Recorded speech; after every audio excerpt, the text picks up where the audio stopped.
Riverwalk first opened up, 1946, this restaurant on the right was the first restaurant on the Riverwalk. Casa Rio. They brought it to us, Riverside Dining.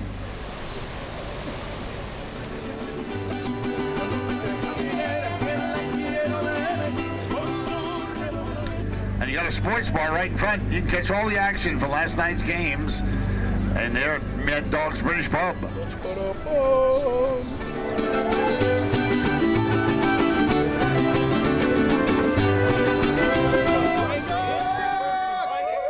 think it's the best venue for a college Sweet 16. I mean, it's amazing down here.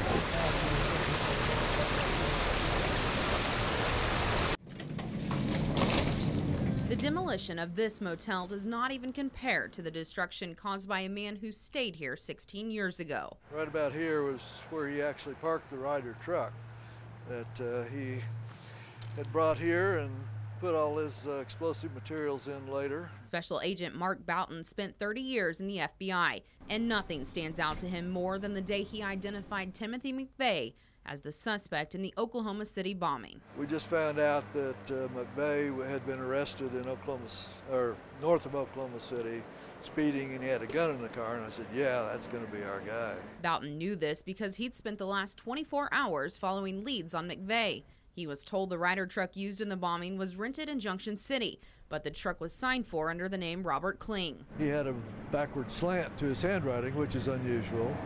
About 5% of people do. His first thought was to search hotels in the town for someone registered with the last name Kling. His first stop, the Dreamland Motel. She said, well, there was a guy here, had a Ryder truck, and stayed a few days, and asked her to describe him, and he fit the description, and showed her the sketch we had. She said, yeah, that's the guy. This door is all that remains of room 25, a filthy reminder of the monster who stayed behind it.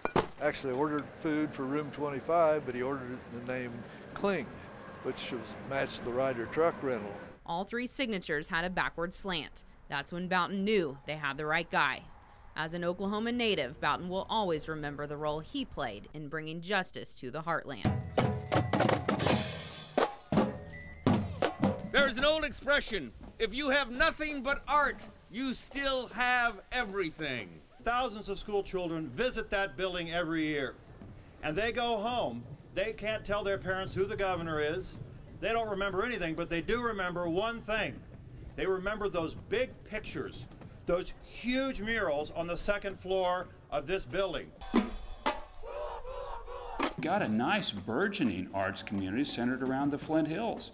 Some beautiful artwork coming out of a number of artists committed to drawing this region. But that's not going to be powered by a few dollars from the state government or from the federal government. Only the private sector supports the arts. Only the private sector may have access to the arts. It's impossible to measure the value of art.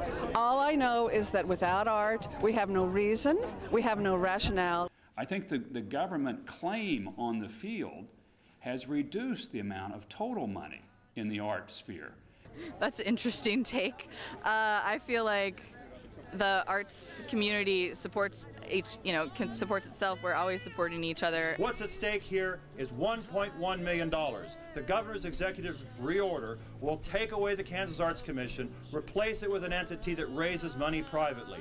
We know how difficult and unsuccessful that will be. Also, it will prevent us from receiving money from the federal government.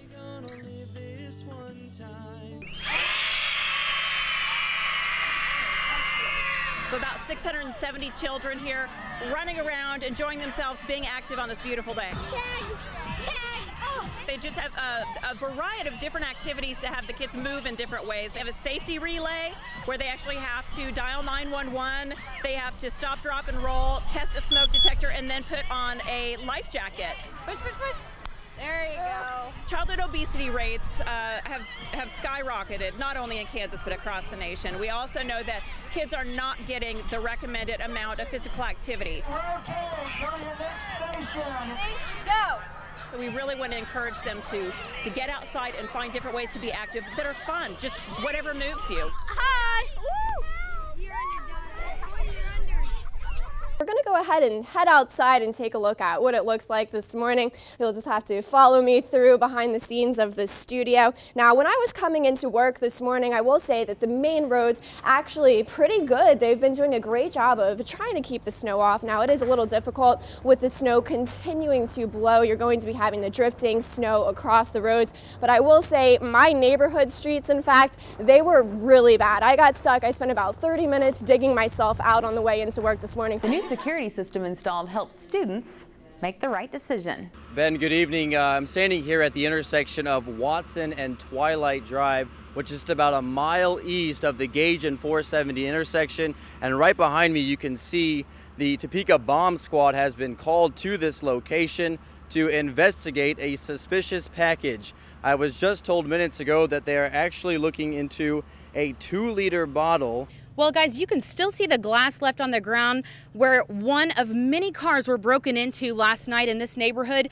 And in some places, 3 different locations, the thief was actually able to bust in the window, get inside the vehicle, and once he was inside, he found a garage door opener. He was then able to use that to get inside the home.